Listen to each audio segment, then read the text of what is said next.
Structure of the earth. Structure of the अर्थ में क्या होती है, the earth has many layers and each had its own characteristics, यानी अर्थ में कई सारी लेयर होती है और हर लेयर की अपनी अपनी विशेषताएं होती है। The study of seismic waves have revelled 3 main layers of the earth interior, और जो हमने स्टडी की है सिस्मिक वेव में उसमें मेनली 3 लेयर बताए गए हैं अर्थ इंटीरियर के, that is crust, mental and core. यानी हमारे अर्थ के कितने लेयर हो गए, 3, crust, mental and core. Crust, this is the outer most and relatively thin layer of rock which envelope the earth. ये अर्थ का आउटर मोस्ट और रिलेटिवली थिन लेयर होता है जो अर्थ को कवर करता है एनवेलप की तरह। And the average thickness of the crust is about 60 kilometre. इसकी जो एवरेज थिकनेस होती है वो अबाउट 60 किलोमीटर होती है। अर्थ के लोएस्ट लेयर को हम सियाल के नाम से भी जानते हैं एंड अपर लेयर को हम सीमा के नाम से भी जानते हैं। क्यों जानते हैं, क्योंकि इनमें silicon, aluminium and magnesium elements पाए जाते हैं। Mental, this layer lies below the crust, और ये लेयर जो होती है वो क्रस्ट के जस्ट नीचे पाई जाती है। इसकी एवरेज थिकनेस होती है 2900 kilometre. It is made up of dense and heavy rock comprising iron and magnesium. इसमें आयरन और मैग्नीशियम भी पाए जाते हैं। इस पार्ट में मैग्मा भी पाए जाते हैं। द कोर, कोर क्या होता है, हमारा inner most part of the अर्थ होता है, इनर मोस्ट लेयर होती है। एंड अगेन ये 2 पार्ट्स में डिवाइडेड होता है, inner core and the outer core. Again rocks and minerals, the outer layer of the earth, the crust is composed of rocks. Earth की जो आउटर लेयर बनी है वो रॉक से बनी होती है। एंड रॉक्स क्या होते हैं, वो सॉलिड मटेरियल होते हैं जो अर्थ क्रस्ट पे पाए जाते हैं। एंड ये 3 टाइप्स के होते हैं mainly, igneous rock, sedimentary rock and metamorphic rocks.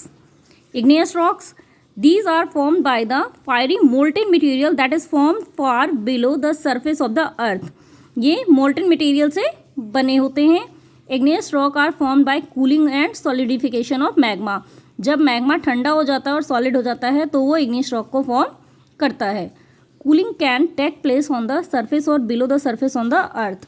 और कूलिंग कहाँ कहाँ हो सकता है आपका, below the surface of the earth या फिर सरफेस, अपर सरफेस पे हो सकता है। ये अगेन 2 पार्ट में डिवाइडेड है, igneous rock, extrusive rocks and intrusive rocks.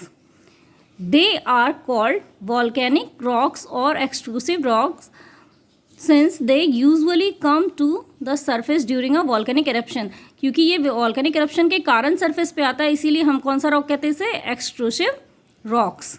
Intrusive, इनका मतलब अंदर, below the surface of the earth magma cool slowly.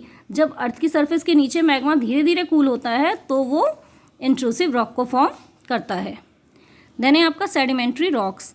The word sedimentary is derived from the Latin word sedimentum which means settling. Sedimentary का मतलब है sediments के form में settle होना किसी भी पार्ट का। Then about 70% of the rock on the surface of the earth is sedimentary rock. तो अर्थ पे जो रॉक पार्ट है उसका 70% रॉक तो हमारा कौन सा है, sedimentary rock. Metamorphic rocks, metamorphic rocks are formed when igneous and sedimentary rocks are transformed by the action of intense heat and pressure. Metamorphic rocks तब फॉर्म होते हैं जब igneous and sedimentary rock transform होते हैं, उनका रूप बदलता है, किसके कारण, हीट एंड प्रेशर के कारण। देन है आपका rock cycle. The rock cycle is the relationship between the 3 rocks.